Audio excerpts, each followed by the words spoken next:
السلام علیکم ورحمۃ اللہ وبرکاتہ۔ الحمدللہ رب العالمین والعاقبۃ للمتقین والصلاۃ والسلام علی رسولہ الکریم۔ محترم حضرات، آج جمعرات ہے 29 جولائی 2021۔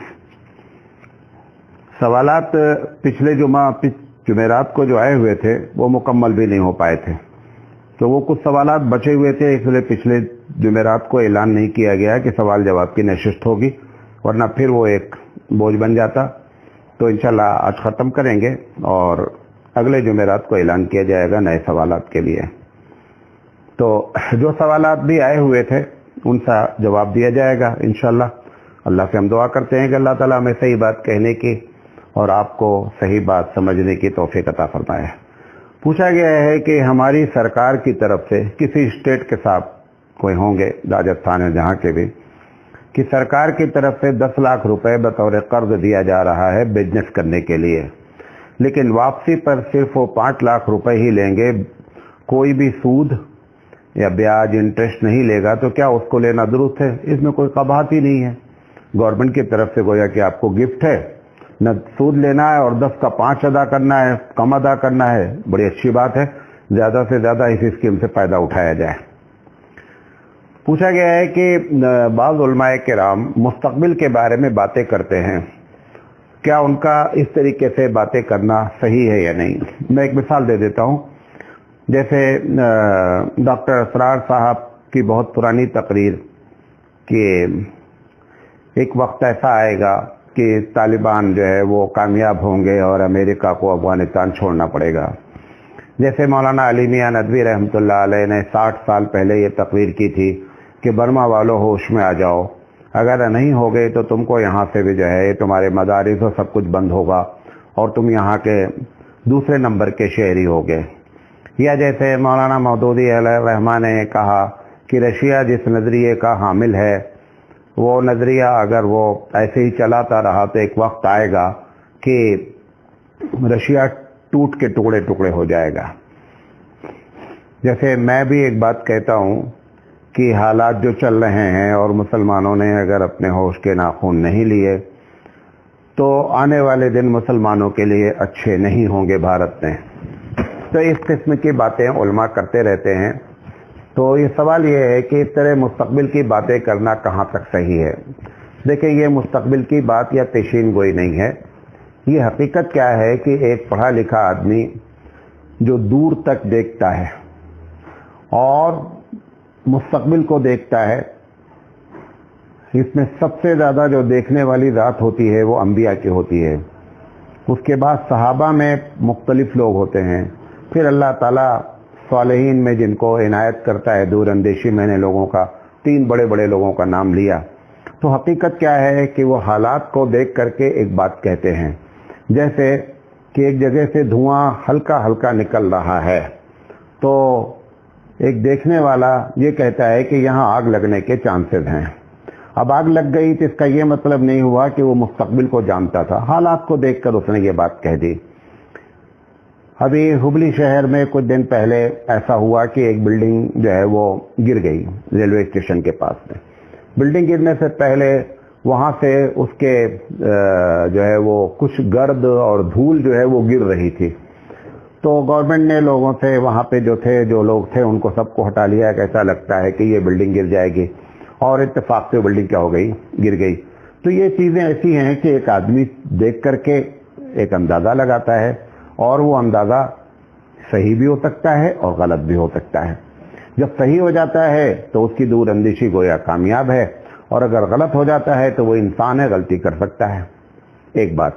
دوسرا سوال پوچھا گیا ہے کہ نبی، خاص کر ہمارے نبی کریم صلی اللہ علیہ وسلم نے بہت سے علم غیب کی باتیں بتائی ہیں، تو آپ لوگ یعنی جو علماء حق ہیں، دیوبندی حضرات ہیں یا اہل سنت والجماعت اصل ہیں، تو وہ لوگ کہتے ہیں کہ رسول اکرم صلی اللہ علیہ وسلم کو اللہ کی طرح علم غیب نہیں تھا، اور میرا اندازہ سبھی کو یہ بات کہنی چاہیے، جو کہتے بھی ہیں وہ بھی یہ بات جانتے ہی جانتے ہیں کہ اللہ کی طرح نبی کو علم نہیں تھا۔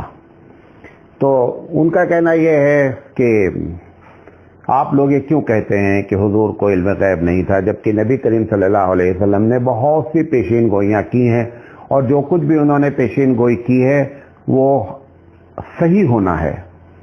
تو پھر سوال یہ ہے کہ وہ تو عالم الغیب ٹھہرے، کیونکہ انہوں نے مستقبل اور فیوچر کے بارے میں باتیں کی۔ اس کا جواب دے دیتا ہوں۔ جواب یہ ہے کہ اللہ تعالیٰ نے ان کو بتا دیا، انہوں نے ہم کو بتا دیا۔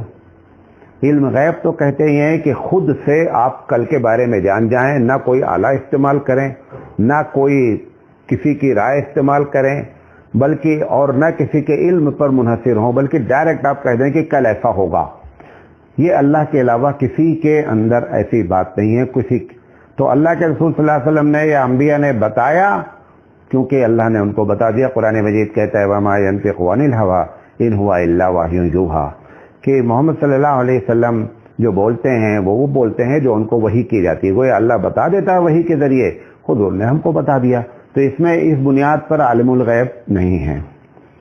اسی طریقے سے قرآن مجید میں ایک دوسری جگہ بھی یہ بات کہی گئی ہے کہ پروردگار عالم جس کو چاہتا عالم الغیب فلا یظہر علی غیبہ الا من ارتضی بالرسول، کہ وہ اپنے غیب کو نہیں ظاہر کرتا ہے مگر جس انبیاء پہ چاہتا ہے، جس رسول پر چاہتا ہے ظاہر کر دیتا ہے۔ تو اس نے رسول کو بتا دیا، رسول نے ہم کو بتا دیا۔ اس کا علم غیب سے کوئی تعلق ہی نہیں ہے۔ علم غیب کہتے ہی ہیں خود سے جان لینا کل کیا ہوگا، یہ اللہ کے علاوہ کسی کی صفت نہیں ہے۔ رہا یہ کہ انبیاء کو بہت کچھ اللہ نے بتایا، لیکن اپنا سب کچھ نہیں بتایا۔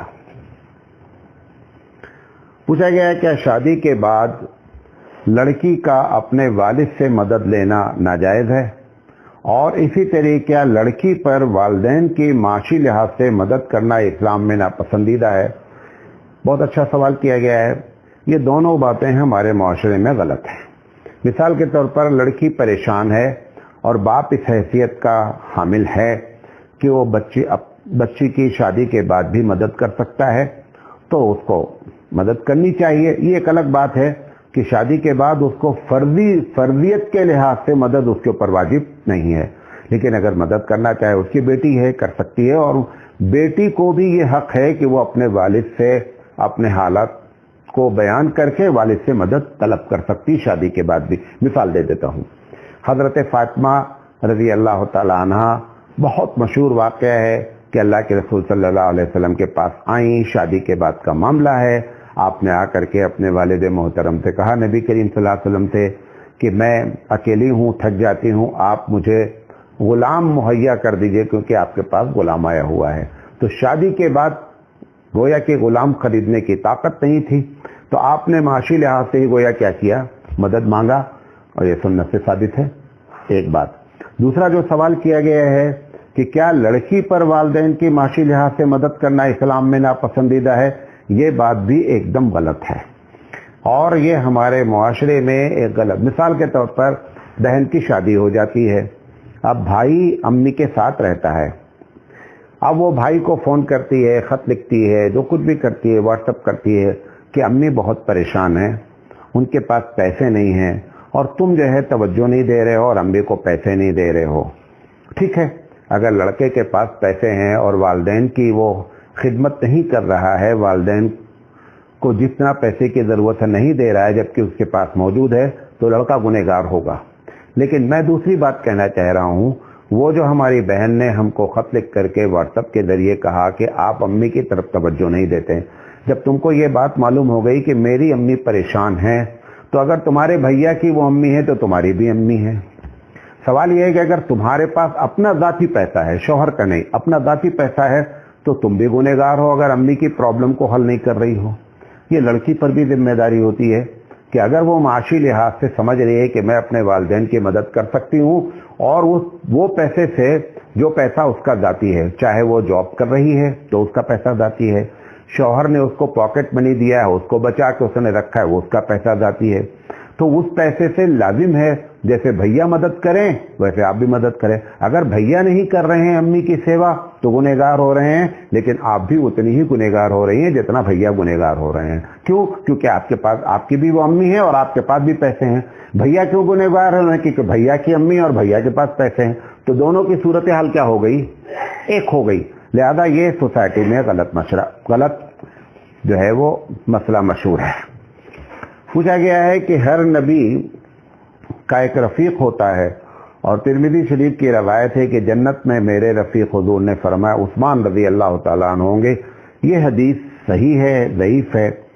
تو یہ حدیث کے بارے میں خود امام ترمذی علیہ الرحمہ نے جو لکھا ہے کہ ھذا حدیث غریب لیس اسنادہ بالقوی وہو منقطع, یعنی کہنا چاہتے ہیں امام ترمذی رحمۃ اللہ علیہ کہ یہ حدیث ضعیف ہے, اور اس ضعیف ہونے کی وجہ کیا ہے کہ اس کا جو سلسلہ ہے, جو چین ہے, وہ بیچ میں کیا ہے, ڈسکنیکٹ ہے, کٹا ہوا ہے. تو حدیث جو ہے یہ صحیح درجے کی نہیں ہے, لیکن اگر کوئی اس حدیث کو نقل کر دیتا ہے تو گنہگار بھی نہیں ہے. ایک صاحب نے بڑا ہی معاشرتی سوال چپتا ہوا کیا ہے. پوچھا ہے کہ مولانا صاحب میں سب کے ساتھ اچھا کرتا ہوں اور آخر میں سب میرے دشمن بن جاتے ہیں, میرے ساتھ ایسا کیوں ہوتا ہے؟ تو یہ بات ہوتی ہے, بعض لوگوں کے ساتھ ہوتی ہے. تو سب سے پہلی بات تو یہ ہے کہ آپ اس بات کو دھیان دیں کہ یہ میرے ساتھ ہی ایسا کیوں ہو رہا ہے, کیونکہ آپ نے خود لکھا ہے کہ میرے ساتھ ایسا کیوں ہو رہا ہے. پتہ چلا سب کے ساتھ نہیں ہوتا ہے کہ آپ کسی کے ساتھ بھلائی کریں اور جس کے ساتھ آپ بھلائی کریں, جس کے ساتھ آپ اچھائی کریں وہ آپ کا دشمن ہو جائے. یہ سب کے ساتھ ایسا معاملہ ہے, بلکہ آپ کے ساتھ ہو رہا ہے, یا ایسے جتنے لوگ ہیں اپنے آپ کو سمجھ رہے ہیں وہ سب اس سوال میں کہ میرے کے ذمے میں آتے ہیں. اس کی بنیادی وجہ کیا ہوتی ہے کہ سب سے پہلے جب آپ کو یہ بات معلوم ہو گیا کہ آخر میں جا کر مجھ سے دشمنی ہو جاتی ہے, تو ایک مرتبہ بیٹھ کر اپنی اچھائی کرنے کی نیت کو ٹٹولیں کہ میں لوگوں کے ساتھ اچھائی کرتا کیوں ہوں. اگر وہاں پر خلوص ہوگا تو کبھی بھی ایسا نہیں ہوگا آپ کے ساتھ کہ سب آپ کے دشمن ہوں گے. ہو سکتا ہے 2-4 لوگ ہوں, لیکن سارے کے سارے آخر میں دشمنی کریں, اس کا مطلب وہ جو بندہ بھلائی کر رہا ہے وہ اندر سے مخلص نہیں ہے. اب وہ شروع میں جب وہ کسی کے ساتھ لگتا ہے تو وہ بندہ یہ سمجھتا ہے کہ بہت نیک آدمی ہے. کچھ دن کے بعد اس کو حقیقت معلوم ہو جاتی ہے. جب حقیقت معلوم ہو جاتی ہے تو پھر ایسی شکل میں کیا ہوتا ہے کہ اس بندے جس کے ساتھ آپ نے بھلائی کی ہے اس کے ساتھ نفرت ہونا لازم ہے. ایک مثال دیتا ہوں. ہمارے یہاں مدرسے کی تعمیر ہو رہی ہے الحمدللہ. ہمارے پاس ایک انجینئر صاحب ہیں جو الیکٹرک کا دیکھتے ہیں. اب انہوں نے ایک صاحب سے الیکٹرک کا ایک سامان منگایا, یہ سمجھ کر کے کہ بہت مخلص ہیں, بہت اچھے آدمی ہیں. دوسرا منگایا, تیسرا منگایا, چوتھا, 50 سامان ان کے ذریعے منگائے گئے. آخر میں یہ بات معلوم ہوئی کہ ہم جس کو مخلص سمجھ رہے ہیں یہ ہر سامان پر ہم کو ریٹ غلط دے رہا ہے اور خود کمیشن کھا رہا ہے. اب وہ کہہ رہے ہیں کہ میں مدرسے کی مدد کر رہا ہوں, یہ بندہ بھی جان رہا ہے کہ یہ بہت نیک بندہ ہے, مدرسے کی مدد کر رہا ہے. آخر میں یہ بات کھلی کہ صاحب وہ تو ہر سامان کا ریٹ زیادہ دے رہے تھے اور کمیشن الگ سے کھا رہے تھے. اب یقینی بات ہے کہ جس کو ہم نے سال بھر 2 سال لگاتار ڈیلنگ کی اور اس کو اچھا آدمی جانا, تو وہ انجینئر صاحب کی نگاہ میں وہ آدمی کیا ہو جائے گا, برا ہو جائے گا. تو پتہ یہ چلا کہ ہم نے بھلائی جو کی ہے, بھلائی کرنے والے کو, ایسے بھلائی کرنے والے کو جن کو یہ شکایت ہے کہ لوگ ہمارے دشمن ہو جاتے ہیں, اپنی اس بھلائی پر جو ہے وہ نظر ثانی کریں کہ بھلائی کی نیت خالص ہے یا نہیں ہے. پوچھا گیا کہ اذان کے وقت قرآن کریم کی تلاوت بند کر دینی چاہیے. سب سے پہلی بات آپ کو بتا دیں, ایسی کوئی حدیث نہیں ہے کہ جس میں یہ ہے کہ اذان ہو تو قرآن کریم کی تلاوت بند کر دینی چاہیے, جیسا کہ لوگوں میں مشہور ہے. ابھی پچھلے دن تو مجھ سے پوچھا گیا کہ حرام ہے اگر اذان ہو رہی ہو اور بندہ جو ہے وہ تلاوت کرے. ایک دم غلط بات ہے. سب سے پہلی بات. نمبر 1, اذان کا احترام مومن کے ذمے ہے, لیکن قرآن مجید اگر وہ پڑھ رہا ہے اور اس نے نہیں بند کیا تو کوئی ایسا گناہ نہیں ہے. یا یہ کہ ایک آدمی اذان ہو رہی ہے اور لوگوں کو دین کی تعلیم دے رہا ہے, ایسے موقع پر بھی اذان کے وقت میں بند کرنا کوئی ضروری نہیں ہے. ہاں, عوام میں اگر فتنے کا, مثال کے طور پر میں تقریر کر رہا ہوں اور تقریر کرتے ہوئے اذان شروع ہو گئی. اب اگر میں نہیں بند کروں گا تو میری تقریر کے اثرات بھی ختم ہو جائیں گے اور لوگوں میں ایک فتنہ برپا ہو جائے گا کہ صاحب، کیونکہ آپ کو معلوم ہے پچھلے اس الیکشن سے پہلے ہمارے پی ایم صاحب ایک پروگرام کر رہے تھے اور اذان شروع ہوئی. جیسے اذان شروع ہوئی پی ایم صاحب نے اپنی تقریر کو روک دیا. وہ جس وجہ سے بھی روکا وہ تو ایک سیاسی بات تھی، لیکن اگر ہم نہیں رکیں گے تو لوگ کیا کہیں گے کہ دیکھو غیر مسلم ہو کر کے اذان کا احترام کیا اور تقریر روک دیا، اور مولانا صاحب جو ہے وہ تقریر کرتے رہے اذان پہ نہیں رکے، تو ایک فتنہ برپا ہو جائے گا. اگر ایسی شکل ہے تو وہاں پہ ضرور رک جانا چاہیے. لیکن ایک مسلمان کو یہ بات بھی جانتے رہنا چاہیے کہ رکنا اذان پہ خاص کر دین کا کام کر رہے ہوں، قرآن کریم پڑھ رہے ہوں، تو ایسے موقع پر رکنا واجب نہیں ہے. ہاں گفتگو عام کر رہا ہے تو اس کو چاہیے اذان کا احترام کرے. اب اسی کے ساتھ ایک بات اور مشہور کر دی گئی ہے کہ اگر اذان کے وقت لوگوں نے بات کی تو مرتے وقت کلمہ نصیب نہیں ہوگا.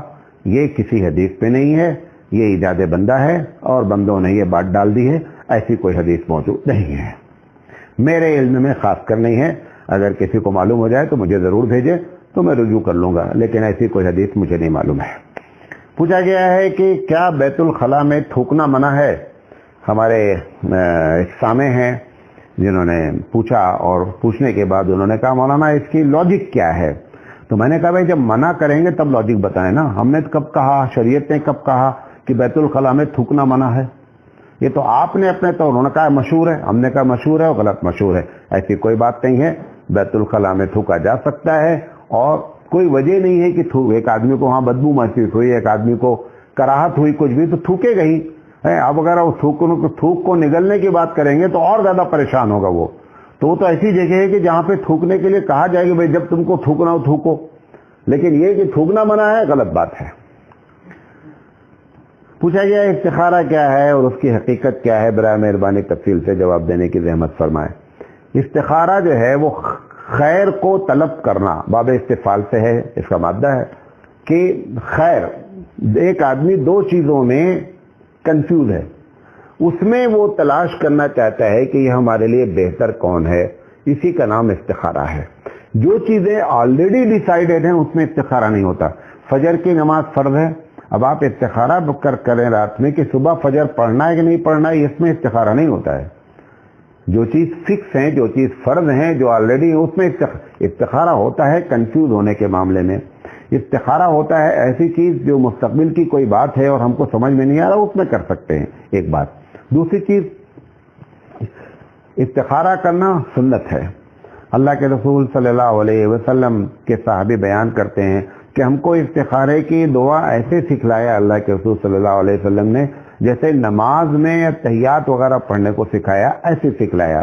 اور وہ دعائیں آپ صلی اللہ علیہ وسلم کی طرف سے لوگوں کو بتائی گئیں. تو اس کا طریقہ یہ ہے، لوگ سمجھتے ہیں کہ استخارہ کا جواب ہمیشہ خواب میں آتا ہے. یہ بھی ایک دم غلط بات ہے. خواب ہونا کوئی ضروری نہیں ہے، خواب سے بھی کچھ کلیئر ہو سکتا ہے، لیکن خواب ہونا ضروری نہیں ہے. آپ اس انتظار میں نہ رہیں کہ جب تک خواب نہیں آیا تب تک ہمارا استخارہ نہیں ہوا. تیسری چیز، طریقہ کیا ہے؟ طریقہ یہ ہے کہ ایک آدمی 2 رکعت نماز پڑھ لے. 2 رکعت نماز پڑھنے کے بعد اپنے اللہ سے دعا کرے، دعا استخارہ پڑھے اور اپنے حاجت کو رکھے. حاجت کو رکھنے کے بعد بہتر یہ ہے کہ وہ دوسرے کسی چیز میں مصروف نہ ہو. یہ ایک حدیث میں نہیں ہے، یہ میں بتا رہا ہوں آپ کو، کیونکہ اگر آپ کا دوسری چیزوں میں مصروف ہو جائیں گے تو خیال بچ جائے گا. آپ اسی خیال کو لے کر کے کیا ہو جائیں، سو جائیں. اب ایک شکل یہ ہو سکتی ہے کہ خواب میں کوئی ایسا خواب آوے تو کسی ایسے آدمی سے جو خواب کے بارے میں جانتا ہو اس سے آپ کہیں کہ بھائی میں نے استخارہ کیا تھا رات میں اور ایسا مجھے خواب آیا، تو وہ اس کے معنی بتا دے گا. دوسری شکل یہ ہے کہ کچھ بھی نہ آوے، 1 دن کرو، 2 دن کرو، لگاتار کرو، 1 ہفتے تک کرو، ہو سکتا آ جائے. اگر 1 ہفتہ کرنے کے باوجود بھی کچھ نہیں ہو رہا ہے، 10 دن کے بعد بھی کچھ نہیں ہو رہا ہے، ڈیلی استخارہ کر رہے ہیں، تو پھر آپ یہ دیکھیں کہ میرا دل کس کی طرف مطمئن ہے. یہ بھی استخارہ ہے. مطلب 2 کام آپ کی سمجھ میں نہیں آ رہا تھا، لیکن اب آپ کا دل مطمئن ہو گیا، نہیں یہ کام کرنا چاہیے استخارہ کی دعا کرنے کے بعد. اس کا مطلب آپ کا استخارہ کلیئر ہو گیا. اگر دل مطمئن ہو گیا تو پھر وہی فیصلہ کر لیں، اللہ اسے برکت دینے والا ہے. پوچھا گیا کیا عورت اپنے شوہر کا نام لے سکتی ہے؟ یہ بات بھی کئی مرتبہ بتا چکا ہوں کہ لوگوں میں غلط مشہور ہے کہ شوہر کا نام لیتے ہی نکاح ٹوٹ جاتا ہے. ایسی کوئی بات نہیں ہے. شوہر کا نام لیا جا سکتا ہے، حدیثوں سے بھی ثابت ہے. پوچھا گیا ہے رشوت کسے کہتے ہیں؟ اور اگر ہم اپنی فائل کو آگے بڑھانے کے لیے پیون کو، چپراسی کو پیسہ دیتے ہیں کہ صاحب کے ٹیبل پر ہماری فائل رکھ دو، یہ میرا پیسہ دینا رشوت ہے یا نہیں ہے؟ دیکھیں، اس کو سمجھ لیں. اپنے حق کو لینے کے لیے پیسہ دینا، جو دے رہا ہے اس کے حق میں رشوت نہیں ہے، جو لے رہا ہے اس کے حق میں ہر حال میں کیا ہے؟ رشوت ہے. مثال کے طور پر آپ ریلوے میں سفر کر رہے ہیں، ٹرین میں، ویٹنگ نمبر 1 آپ کا ہے اور برتھ 2 خالی ہیں یا ایک ہی خالی ہے برتھ. اب ٹی ٹی کے پاس ایک پیسنجر کو کلیئر کرنے کا ہے کیونکہ ایک برتھ خالی ہے.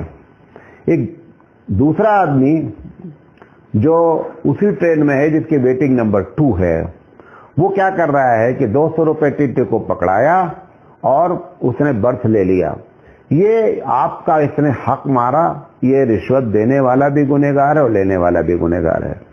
آپ نمبر 1 پہ تھے، آپ ہی کو وہ سیٹ ملنی چاہیے تھی، لیکن ایک ایسا کلچر رشوت کا ڈیولپ ہو گیا ہے بھارت میں کہ اگر آپ اس کو 50 روپے ٹی ٹی کو نہیں دیں گے تو نمبر 1 ہونے کے باوجود بھی آپ کی برتھ کنفرم نہیں ہوگی. آپ نے یہ جو 50 روپے لیا ہے تو ٹی ٹی صاحب نے جو پیسہ لیا ان کے حق میں ہر حال میں وہ کیا ہے؟ رشوت ہے. لیکن آپ نے کسی کا حق نہیں مارا ہے، اپنے حق کو لینے کے لیے رشوت دیا ہے. دیکھنے میں رشوت ہے تو آپ کے حق میں رشوت نہیں ہے کیونکہ آپ نے کسی کا حق نہیں مارا ہے. تو لے دے کر تعریف کیا نکلی؟ باطل کو حق کرنا، حق کو باطل کرنے کے لیے پیسہ خرچہ کرنا.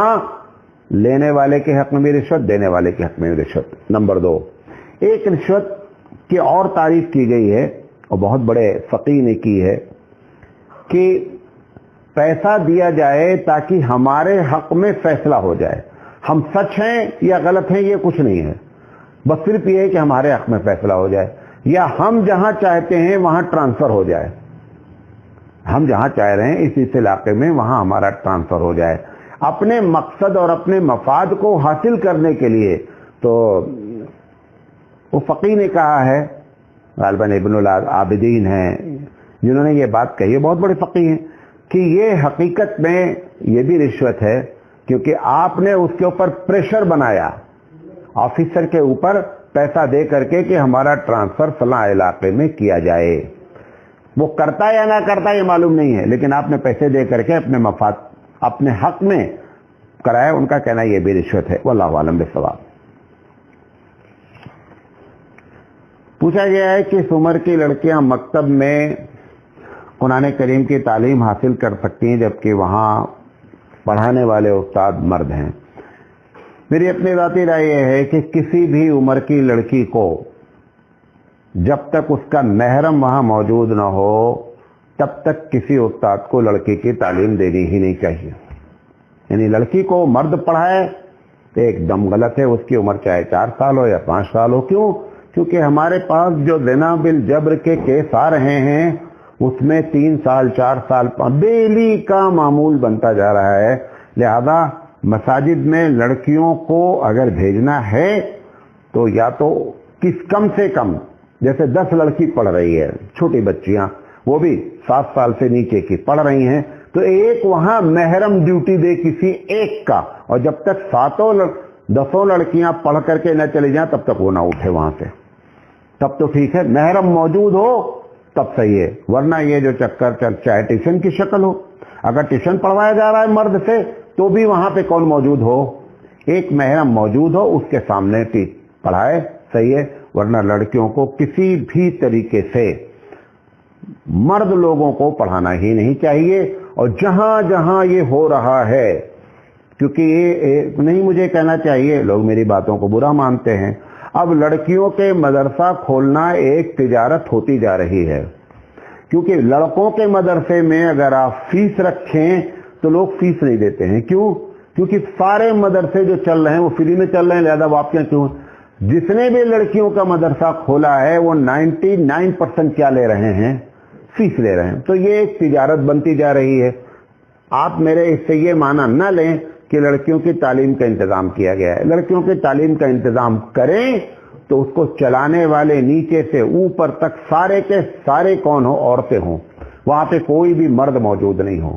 لیکن ہر جگہ میں نے دیکھا ہے کہ کہیں نہ کہیں کسی نہ کسی انداز میں مردوں کا انٹرفیئر اس مدرسے میں ہوتا ہے. کبھی محتمم کی حیثیت سے ہوتا ہے, کبھی کلرک کی حیثیت سے ہوتا ہے, کبھی استاد کی حیثیت سے ہوتا ہے. میرے ایک بہت خاص دوست, بڑے اللہ والے, تو میں نے ان سے یہ ایک انٹرویو لیا. چونکہ خاص دوست ہیں, وہ لڑکیوں کے مدرسے میں پڑھاتے ہیں کہ مولانا صاحب یہ جو آپ پڑھاتے ہیں تو کیا ہے. انہوں نے, اللہ والے آدمی ہیں, انہوں نے اپنے دل کی بات بتائی. انہوں نے کہا مولانا اگر صرف لڑکوں کو پڑھاتے ہیں تو ہمارے پڑھانے کا انداز ایک ہوتا ہے, اور اگر جب ہم لڑکیاں اور لڑکوں کو مل کے پڑھاتے ہیں تو ہماری گفتگو کا انداز, ہمارا لہجہ, ہماری لینگویج سب کچھ بدل جاتی ہے.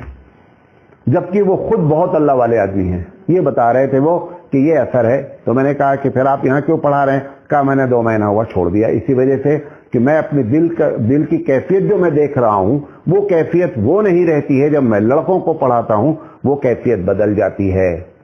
انہوں نے اور ایک بات کہی, کہا کہ ایک دن ایسا بھی ہوا سراج بھائی کہ جب میں جانے لگا کلاس میں تو مجھے معلوم تھا لڑکیوں کو پڑھانا ہے, تو میں نے عطر کھولا اور لگانے لگا.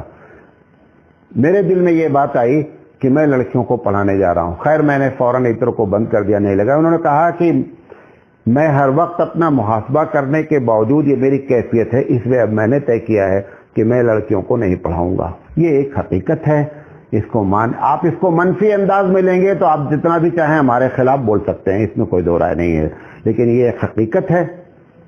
بھائی گانا لڑکیاں ہی کیوں گاتی ہیں؟ لڑکے کے گانے کم ہوتے ہیں, لڑکیوں کے گانے. ڈانس لڑکیاں ہی کیوں کرتی ہیں؟ بھائی مرد ڈانس کریں. یہ ساری چیزیں مردوں کی کمزوریاں ہیں جس کو لوگوں نے پکڑ لیا ہے. ریسپشنسٹ لڑکی ہی کیوں بٹھا لی جاتی ہے؟ موبائل پر جب جواب آتا ہے تو لڑکیوں کا ہی کہ جواب آتا ہے لائن بزی ہے.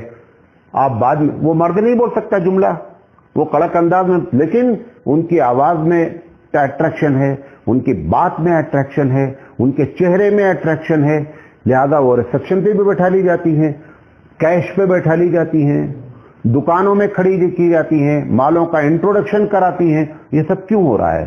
آپ کو معلوم ہے جو بڑے بڑے مال ہوتے ہیں اس میں لڑکیوں کے ذریعے چیزوں کی ایڈورٹائز کی جاتی ہے. دبئی وغیرہ میں تو بہت زیادہ ہوتا ہے, بہت خوبصورت ان کی شرط ہوتی ہے, خوبصورت بھی لائی جاتی ہیں, میک اپ کر کے آتی ہیں, وہ پھر ایک کارنر پہ کھڑی ہو جاتی ہیں. مثال کے طور پر ان کو کوئی بھی آئٹم کا ایڈورٹائز کرنا ہے, کھانے کا آئٹم, وہیں پر وہ پکا رہی ہیں, چھوٹا سا چولہے پہ فرائی کر رہی ہیں کوئی بھی چکن کچھ بھی, اور ایک ایک پیس آپ کو پکڑا رہی ہیں. وہ کام مرد نہیں کر سکتا کیا؟ مرد بھی کر سکتا ہے. اور میں ایسے لوگوں کو بھی جانتا ہوں, میں تو انٹرویو لیتا رہتا ہوں, بہت گھل مل جاتا ہوں, تو ساری باتوں سب سے کرتا ہوں کہ بھئی آپ وہاں سے کیا سامان کیوں خریدتے ہیں؟ تو وہ کہتے ہیں کہ نہیں وہاں پہ جو ہے وہ کاؤنٹر پہ عورتیں لڑکیاں ہوتی ہیں. اور آپ کو معلوم ہے یہ بات لڑکیوں میں بھی پائی جاتی ہے, ایسا نہیں ہے. جو بازار جانے سے منع کیا گیا ہے, آپ دیکھیں کہ مال میں جن لڑکوں کو رکھا جاتا ہے, ابھی 2 دن پہلے یہاں صاحب کہہ رہے تھے کہ ان کو شرط ہوتی ہے کہ آپ خوب میک اپ کر کے آئیں گے, ایک دم ٹپ ٹاپ سے رہیں گے, سوٹ پہنے رہیں گے, کیونکہ لڑکیوں کے اندر بھی تو لڑکوں میں اٹریکشن ہوتا ہے. تو وہ اس مال میں جاتی ہیں جہاں پر سیلس مین اچھے لڑکے ہوتے ہیں, لہذا اچھے خوبصورت لڑکوں کو رکھا جاتا ہے. یہ دونوں چیزیں غلط ہیں. بہرحال اس سے بچنا چاہیے. واللہ اعلم بالصواب. پوچھا گیا ہے کہ میت کے جسم کا ایک حصہ پیر ملا, یعنی ایک باڈی ملی ہے, پورا بدن نہیں ملا ہے, صرف پیر ملا ہے, تو کیا اس کی نماز جنازہ پڑھی جائے گی؟ اس کو غسل دیا جائے گا یا نہیں؟ تو نہ اس کی نماز جنازہ ہوگی نہ غسل ہوگی. پیر جو ملا ہوا ہے چونکہ ایک مسلمان کا ہو کی باڈی کا ایک حصہ ہے, لہذا اس کو جو ہے کپڑے میں لپیٹ کر کے دفن کر دیا جائے گا.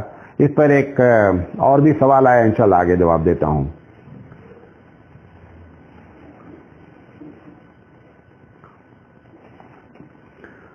پوچھا گیا ہے کہ عید غدیر کی وجہ تسمیہ کیا ہے؟ آج کل روزانہ واٹس ایپ پر آ رہا ہے عید غدیر مبارک ہو, اور تو پوچھا گیا عید غدیر کیا ہے. یہ جیسے آپ نے بہت سی مبارکباد شروع کیا، کوئی کہہ رہا ہے لیلۃ القدر مبارک ہو، کوئی کہہ رہا ہے جمعہ مبارک ہو، کوئی کہہ رہا ہے کیا کہتے ہیں اور مختلف جو بھی ہم نے اپنے طور پر جو ہے بنا رکھے ہیں تہوار، مبارکباد دیتے ہیں۔ تو یہ عید غدیر کیا ہے؟ یہ ایک غدیر ایک جگہ ہے جہاں پر اللہ کے رسول صلی اللہ علیہ وسلم نے ایک مرتبہ حج کی واپسی میں ایک تقریر کی تھی، اور اس میں ایک جملہ آپ نے کہا تھا کہ من کنت مولا ہو فعلی مولا ہو۔ یہ جملہ انہوں نے کہا تھا کہ میں جس کا ولی ہوں علی اس کے ولی ہیں، میں جس کا مولا ہوں علی اس کے مولا ہیں۔ یہ باتیں اس طریقے سے، اس کو شیعوں نے بہت بڑا ایشو بنایا، اور بنانے کے بعد اس دن کو، چونکہ وہ ذی الحجہ کی آخری تاریخیں تھیں اور یہی تاریخیں تھیں جو چل رہی ہیں، اللہ کے رسول مکے سے واپس ہو رہے تھے، مدینہ تشریف لے جا رہے تھے، وہاں راستے میں یہ جملہ کہا تھا، اور وہ جگہ کا نام غدیر تھا۔ لہذا اس بنیاد پر شیعوں نے یہ ایک تہوار گڑھا، اور گڑھنے کے بعد لوگوں میں کر دیا، ہمارے لوگ بھی متاثر ہوئے، تو ہمارے لوگ بھی، بہت سے لوگ عید اس کو تہوار مانتے ہیں، حالانکہ نہ کوئی تہوار ہے۔ میں تو صرف ایک بات کہتا ہوں، جس نے جملہ کہا، سب سے پہلے اس کے سننے والوں کو تہوار منانا چاہیے تھا، نمبر ایک۔ جس کے بارے میں کہا، حضرت علی کرم اللہ وجہہ، حضرت علی رضی اللہ تعالیٰ عنہ کو یہ دن کیا منانا چاہیے تھا؟ تہوار منانا چاہیے تھا۔ جب ان کی خلافت قائم ہوئی تب کم سے کم تہوار منانا چاہیے تھا۔ اگر آپ یہ کہیں گے کہ نہیں، وہ دوسرے خلیفہ لوگوں کے سامنے ان کی ہمت نہیں ہوئی، جب وہ خود خلیفہ بن گئے تو انہوں نے کیا منایا ہے؟ کچھ نہیں منایا۔ یہ لوگوں کا بنایا ہوا اپنا تہوار ہے۔ جیسے آپ نے شب معراج بنا لیا، جیسے آپ نے شب بارات ایک تہوار بنا لیا، ویسے ہی ان لوگوں نے بھی ایک تہوار بنا لیا ہے۔ تو جب وہ بناتے ہیں تو ہم کو اچھا نہیں لگتا ہے، جب ہم بناتے ہیں تو ہم کو بہت اچھا لگتا ہے۔ دونوں میں انصاف ہونا چاہیے۔ پوچھا گیا وطر کی نماز میں اگر دعائے قنوت بھول جائیں تو کیا سجدہ سہو واجب ہے؟ لازم ہے۔ احناف کے نزدیک وطر میں دعائے قنوت پڑھنا لازم ہے، واجب ہے۔ لہذا واجب کا چھوٹ جانا بھول کر کے تو ایسی شکل میں آپ کو سجدہ سہو کرنا لازم ہے۔ پوچھا گیا اگر وطر میں دعائے قنوت یاد نہیں ہے تو کیا قل ہو اللہ پڑھ لیں گے تو چلے گا؟ یہ بات کہاں سے مشہور ہوئی اللہ جانے، لیکن مشہور بہت ہے کہ وطر میں اگر دعائے قنوت نہیں یاد ہے تو 3 مرتبہ قل اللہ پڑھ لیں تو چلے گا، ایک دم نہیں چلے گا۔ یہ دعا ہے، یہ وقت دعا کا ہے۔ یہ تو ہو سکتا ہے کہ ایک آدمی وطر دعائے قنوت کے علاوہ کوئی دوسری دعا پڑھ لے جو اس کو یاد ہو دعائے معصورہ میں، تب تو وہ چل سکتی ہے، لیکن قرآن کریم اس وقت نہیں پڑھا جائے گا، ایک دم غلط ہے۔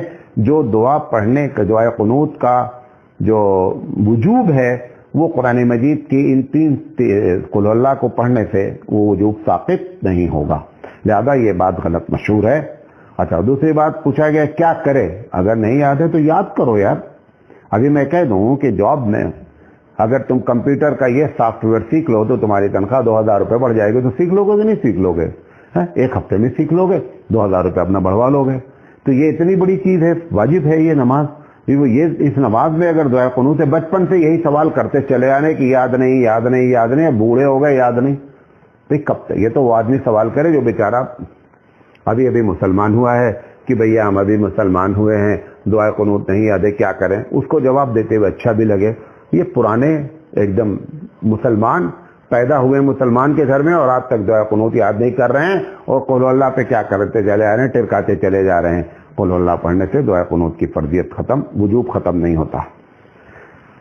وہ ابھی سوال جو آیا تھا باڈی کے بارے میں، تو اس میں ایک سوال یہ بھی آیا اگر باڈی کا کچھ حصہ ملا اور کچھ حصہ نہیں ملا، یعنی ایک آدمی کا مرڈر ہو گیا یا کسی طریقے سے وہ اس کی جان چلی گئی، کچھ باڈی کا کچھ حصہ مل رہا ہے کچھ حصہ نہیں مل رہا ہے، تو نماز جنازہ کا کیا حکم ہے؟ دیکھیں، سب سے پہلی بات یاد رہیں، جسم کا اکثر حصہ ملا، جسم کا اکثر حصہ ملا، مثال کے طور پر گردن سے لے کر نیچے تک پورا جسم ملا، سر نہیں ملا۔ اگر جسم کا پورا حصہ ملا تو زیادہ تر فتویٰ اس بات پر ہے کہ اس شخص کو غسل دے کر کے اس کی نماز جنازہ پڑھی جائے، نمبر 1۔ دوسری شکل کہ جس سر ملا اور آدھا حصہ بھی ملا ساتھ میں، تو بھی اس پر اتفاقیہ سب کا متفق فیصلہ ہے کہ ایسے شخص کی نماز جنازہ پڑھنی چاہیے اور غسل بھی دینا چاہیے۔